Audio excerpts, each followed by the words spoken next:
12 days ago, I quit my job. Y'all, that still sounds so weird to say, probably because there are moments when I can't believe that I actually did it. Walked away from structure, from predictability, from what some might perceive as stability, walked away from a nearly six-figure job that I've worked for almost 5 years now. And I didn't do it because we had every detail worked out. We didn't.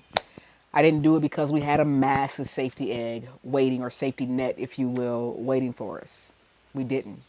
I left because I knew I could no longer stay.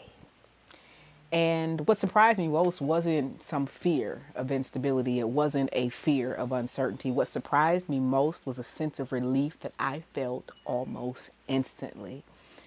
As soon as I sent the email, I felt lighter.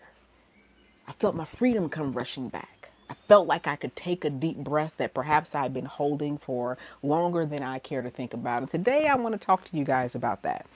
But before I do that, if you're new here, I'm Dr. Shazetta, and this is Dr. Shazetta's The Well Life, the place where intellect, creativity, and inspiration collide. My little corner of the internet where I lean fully into the fullness of who I am, unapologetically, and with full intention. Welcome. And if you're returning, I'm so glad you're here. In a previous video or videos, I mentioned to you all that my father transitioned from this life to the next, now a little more than a month ago. And during the last few days of his life, as he was dying, I shared with you all that I felt like something new was being birthed, like something new was coming to life in me, like I was being positioned in a place of newness and of transition, of something new and fresh being born. And if you've ever experienced grief or loss before, then you know that it has a way, especially if the person is close to you, that grief has a way of causing you to reevaluate life, how you're spending your time, what you're committed to, what you've produced, what you're building. And that's the position that I found myself in as my dad was transitioning, and in the days that followed, asking myself what I've been sacrificing and for whom, and were those things, and are those things, the things that are most important to me, the things that are most life-giving to me, the things that I want to be the building blocks, if you will, of my legacy. Somewhere in the middle of grieving my dad, I think I started grieving parts of me too. Parts of me that had stopped dreaming freely, parts of me that had gotten consumed with responsibility and survival, maybe even parts of me that had gotten so used to carrying things for others that I stopped asking whether or not I was carrying things that were still meant for me to carry. And for the first time, maybe ever, I didn't feel guilty for grieving those parts of me. And let me be clear, I didn't make the decision to quit my job out of emotion. I didn't make it out of kind of a haphazard disregard for anything. In fact, I've been negotiating with myself for a while, if I'm honest about it.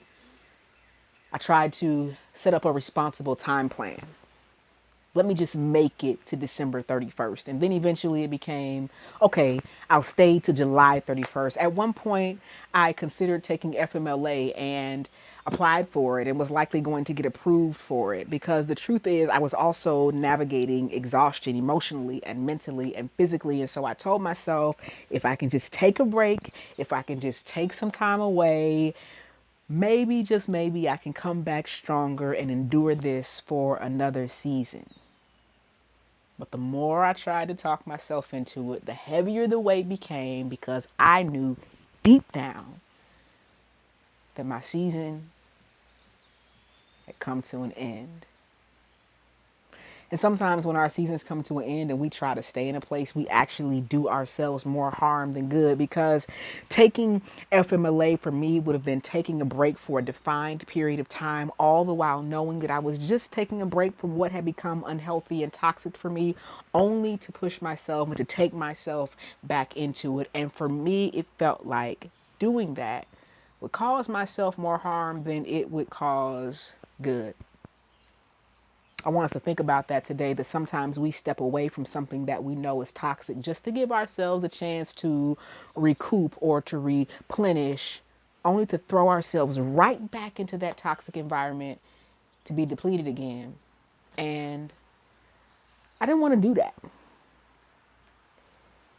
And even in my knowing that I didn't want to do it, even in my knowing that I might not even survive it, I was still terrified, because for a high achieving person who has spent their life being responsible, who has spent their life being the one that holds things together, this idea of walking away from what was secure and stable and predictable felt irresponsible. As a Black woman, as someone that people look up to, as someone that people look at and assume that I've arrived and gotten all of my things together, what would it mean for me to walk away from really what for some had become a status symbol, an indication of just how perfect my life was? And so I started questioning myself for a few moments. Am I making a mistake? Am I being emotional? Am I ruining something stable just to chase something that's uncertain? Is this a repeat of the times that I've run away? A repeat of the times when I've made a rash decision out of emotionalism?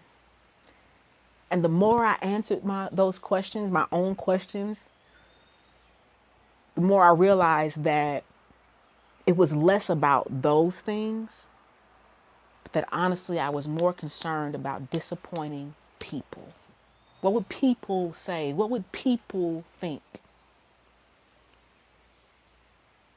And the more I sat with that and cried through that and chewed on that, the more I realized that in my attempts to not disappoint people, I had repeatedly been disappointing my own self.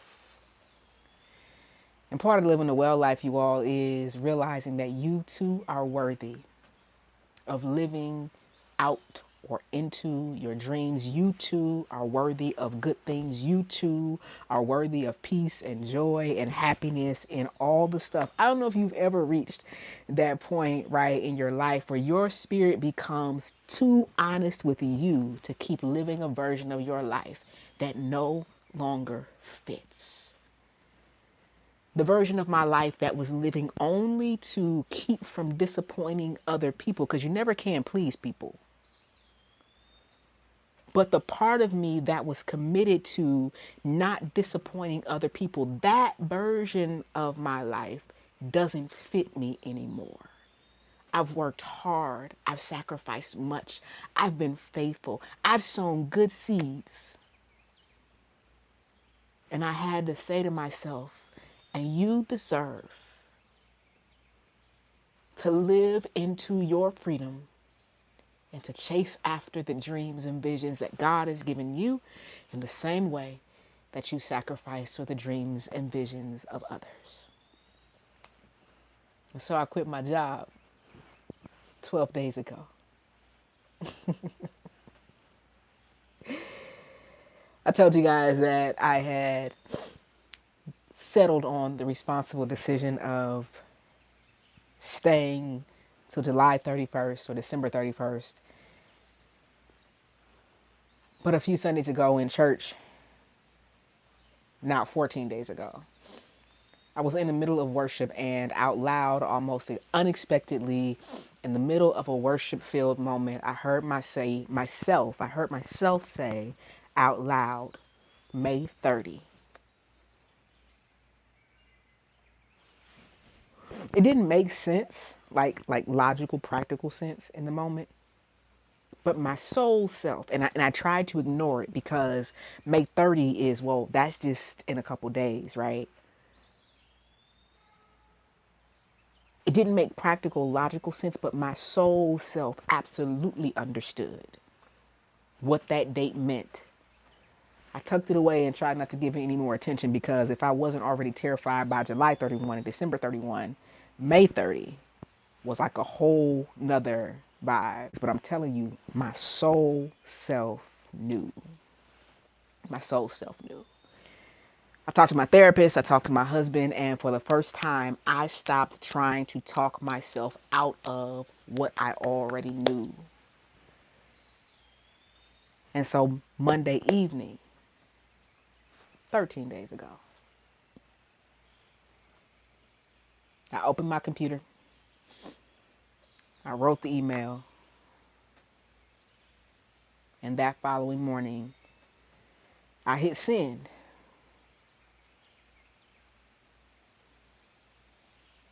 I felt lighter, but I'd be lying if I didn't say that it wasn't a scary moment, because it also signified for me the ending of a season. I'll do another video sometime about how I got to Georgetown, about how we ended up in DC. It marked the ending of a season, and as one who understands timing and seasons, although I was sure, there was still a part of me saying, and God, don't let my timing be off on this. But in my heart of hearts, with at that point no plan on where we would live, no plan on any of those things, right? With a month maybe to make all of those things work, I still knew, and I still know, that I made the right decision. And that's the part that keeps staying with me. I expected that I would panic, but what I felt instead was instant peace. Again, not because we have all of the answers in place, because even right now, all of the answers are not in place. Because for the first time in a very long time, my outside life and my inner truth, my inner desires, my heart desires, for the first time in a long time, those things had come back into alignment together. And I could breathe again. With that breathing, something else that I didn't expect really came rushing back. I believed that it would come back. I believed that it would come back with time, but I didn't expect the rapid sense of remembering, if you will, that occurred. I didn't expect a version of myself that I hadn't seen in a long time to return so quickly. It was almost as if by sending that email, I unlocked a door that I had locked and thrown away the key to.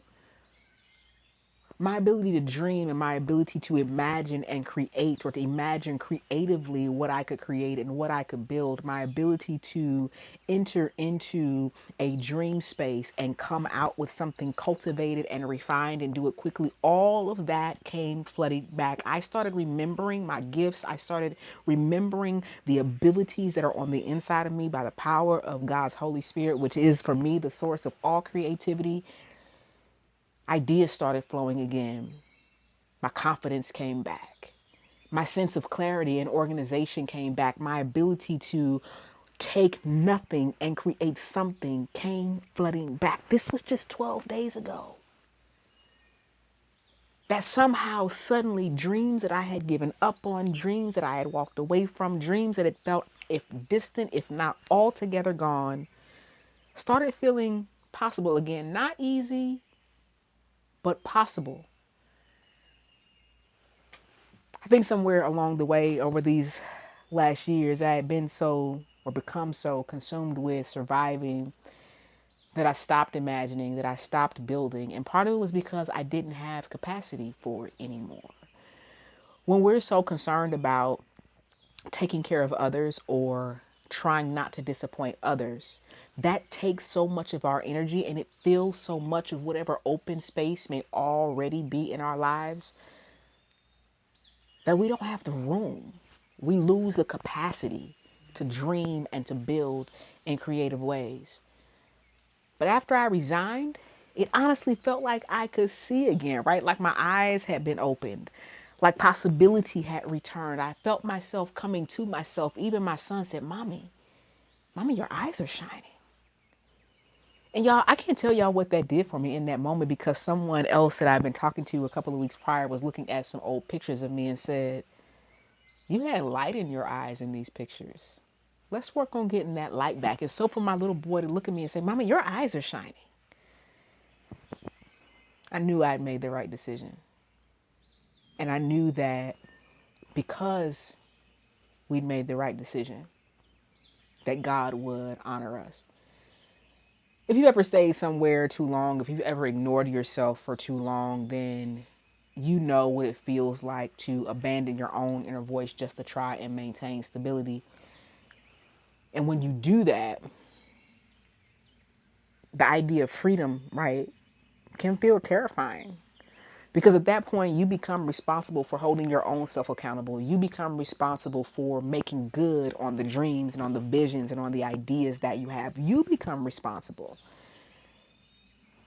But once I realized or reminded myself that I deserve a chance to build a life that actually aligns with who I'm becoming, not who I've been, because what I'm not going to be is the queen of 1 million side hustles. Nope. I have some sustainable income streams inside of me that I've written, that I've drawn out and put on the shelf for years because I didn't think that I had the right to chase after them in this season of life. Pulling those things off the shelf because I'm no longer committed to doing anything other than living a life that aligns with who I am now and with who I'm becoming. Not who I've been. And it's not that who I've been is not a good thing, but I've just outgrown her. I've outgrown parts of that version of me. And I learned how to survive in that space. But I'm looking past, right, the idea of survival right now. So now, here I am, 12 days later, sitting on my parents' back porch because I came home to visit my mom and my sister for a while, still grieving, walking into the house for the first time, or coming back to visit for the first time and my dad not being in his chair. That was hard. I'm still healing because there are parts of me that with the transition of my father feel deeply broken. And for that, time will be needed. We're still figuring things out because, like I said, I didn't have a detailed plan in place. But also, I'm hopeful. Also, I'm really confident, actually. I'm excited in a way that I haven't felt excited in a very long time. Excited because I know this season is going to stretch me. But I also know this season is going to bring me, closer to my husband, closer to my family, closer to the version of me that I've always dreamed about and longed for. And I don't know yet exactly how every piece is going to come together. I don't exactly know what, the transition will look like, even financially. But what I do know is that God will provide as God has always provided. And I know that I've made this move by faith. And as I continue to say, I know that I've sown good seeds. There are many things, as I just said, that I don't know specifically.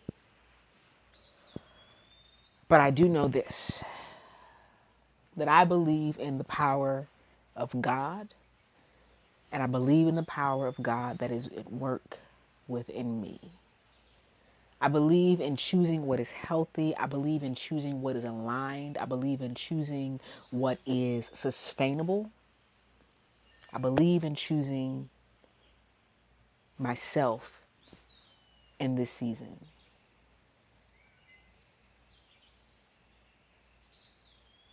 And I believe that God honors faithfulness and courage.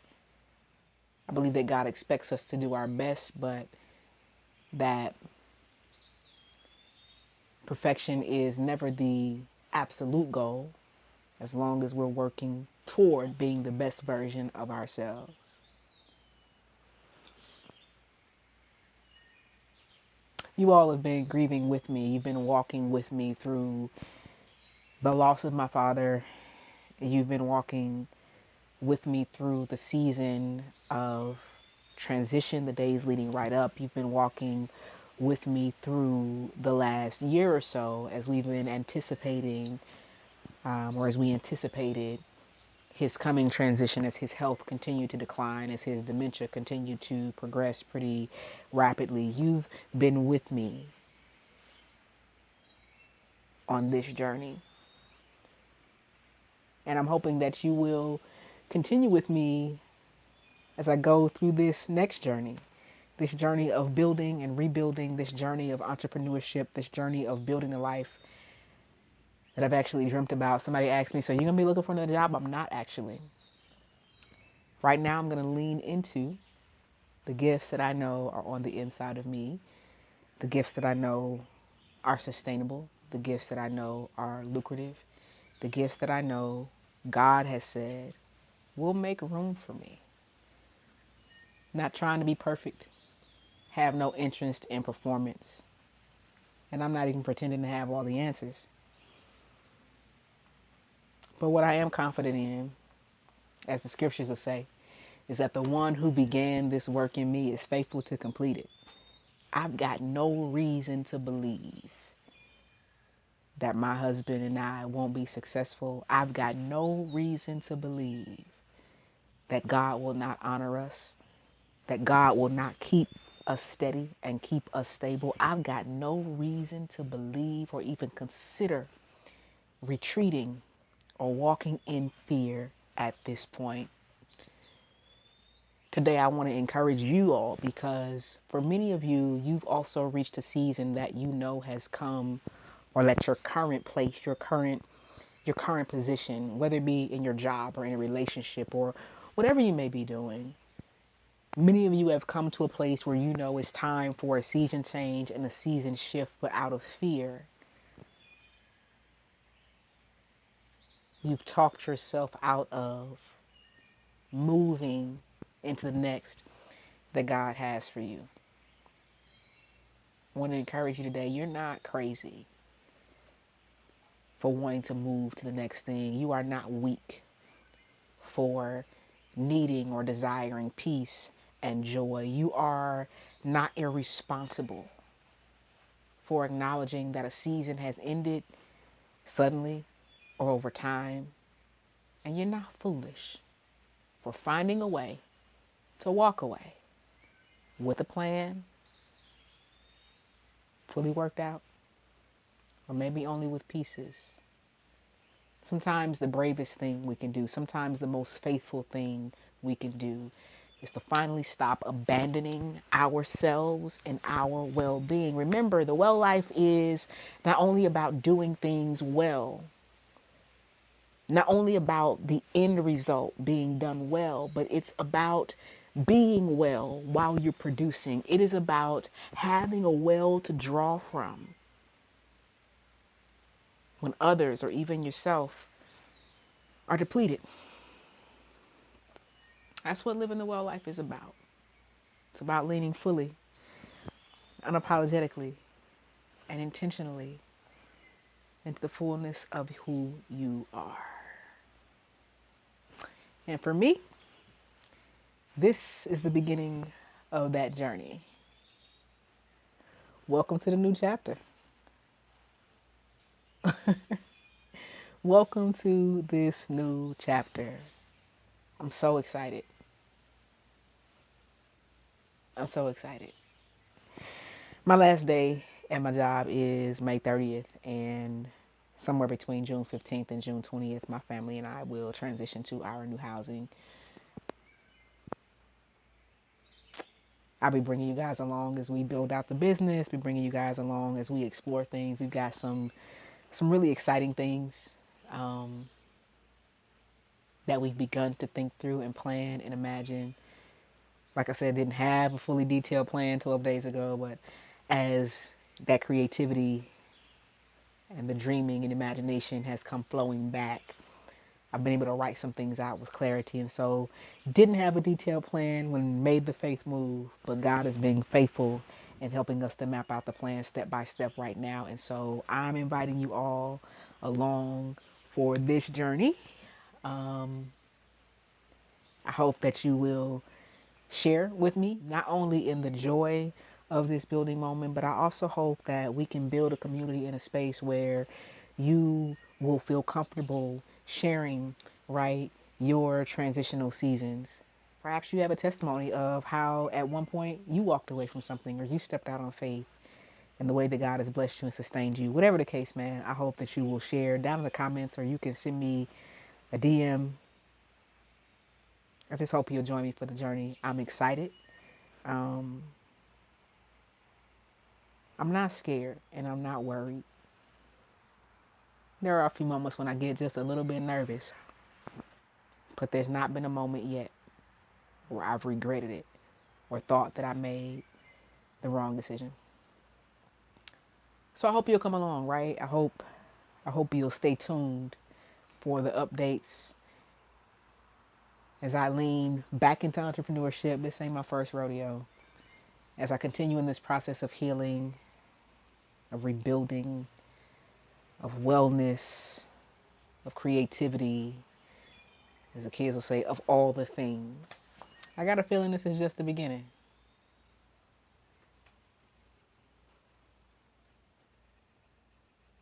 And I'm really, really excited about it. So listen, if you want to come along for the journey, hit that like button, hit that subscribe button, click the notification bell so that you get notified when I upload new content. We're starting a journey together. Even though it still feels really new, at some moments strange and unbelievable, I really am excited about what's next. Thank you for watching, hanging out with me this long. If you're still here, I'm going to end this video here, and we'll talk real soon. Holla back at you now. Take good care.